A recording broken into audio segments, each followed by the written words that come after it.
ஸ்ரீ குருப்யோ நமஹ. ஸ்ரீமத் பகவத்கீதை அர்ஜுன விஷாத யோகம் பூர்த்தியாச்சு.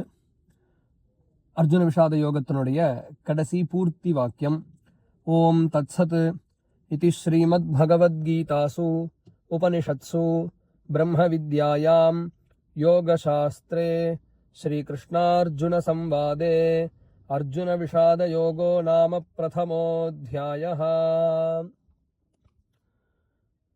ஒவ்வொரு அத்தியாயத்துக்கும் இந்த மாதிரியான பூர்த்தி வாக்கியத்தை சொல்லக்கூடிய சம்பிரதாயம் பகவத்கீதை படிக்கிறவாள் இடத்துல உண்டு. இதற்கு என்ன பொருள் அப்படின்னு கேட்டா, ஓம் தத்து சத் அப்படின்னு சொல்லக்கூடிய இந்த 3 வார்த்தை, ஓம் தத் சத் இது நிர்தேசோ பிரம்மணஸ்திரிவித ஸ்மிருதா அப்படின்னு பின்னாடியே பகவான் பகவத்கீதையிலேயே சொல்ல போறார். இந்த ஓம் தத் சத் அப்படிங்கிற வார்த்தை எவ்வளவு முக்கியமானது அப்படிங்கிறதையும், சத்பாவே சாதுபாவேச்ச சதித்யேதத் பிரயுஜ்யதே அப்படிங்கிற வார்த்தைகள் எல்லாம் வரப்போகுது. ஓம் தத்து சத் அப்படின்னு சொல்லக்கூடிய இந்த வார்த்தையை சொல்லி எந்த ஒரு தானம் பண்ணாலுமே, நாம எந்த ஒரு காரியக்கிரமம் பண்ணாலுமே கடைசியில் என்ன பண்றோம்? ஓம் தத் சத் அப்படின்னு சொல்லி தானே முடிக்கிறோம். ஓம் தத் சத் அப்படின்னு சொல்லக்கூடிய இந்த 3 வார்த்தை, இதை நாம சேர்த்து சொன்னோம் அப்படின்னு சொன்னா, இதனால நாம இப்போ பொதுவா எல்லாத்துலேயும் அந்தந்த செயல்களில் இருக்கக்கூடிய குறை நிறை எல்லாம் சரியாகும். நியூனாதிரேகம் அப்படின்னு சொல்றது உண்டு சம்ஸ்கிருதத்தில். அதே மாதிரி இந்த அத்தியாயத்தில் சரியான பொருள் நாம் புரிஞ்சுட்டு இருக்கணும்.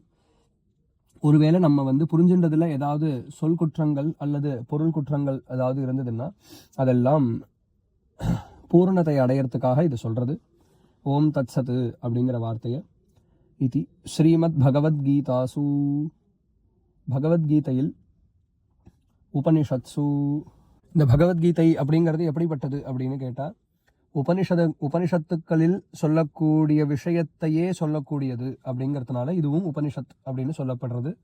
உபனிஷத்சு பிரம்ம வித்யாயாம், இந்த உபனிஷத்தெல்லாம் சொல்லக்கூடியது அப்படின்னு சொன்னால் நமக்கே தெரியும் என்ன விஷயம்னு கேட்டால், மைப்பொருள் பிரம்ம தத்துவத்தை சொல்லக்கூடிய இந்த வித்யையில், யோக சாஸ்திரமாகிய இந்த பகவத்கீதையில் கிருஷ்ணன் அர்ஜுனன் 2 பேருடைய வாத ரூபமாக இருக்கக்கூடிய இந்த பகவத்கீதையில்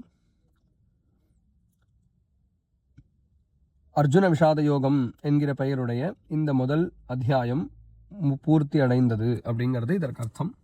பொதுவாக யோகா அப்படிங்கிற வார்த்தைக்கு காமக்ரோதத்தை ஜெயித்த மனசு அப்படிங்கிற அர்த்தம் இருந்தா கூட, இங்க இந்த 18 அத்தியாயத்துக்கும் ஒவ்வொன்றுத்துக்கும் ஒவ்வொரு யோகம்ங்கிற பெயர் தலைப்பு அப்படிங்கிற அர்த்தத்தை குறிக்கும்.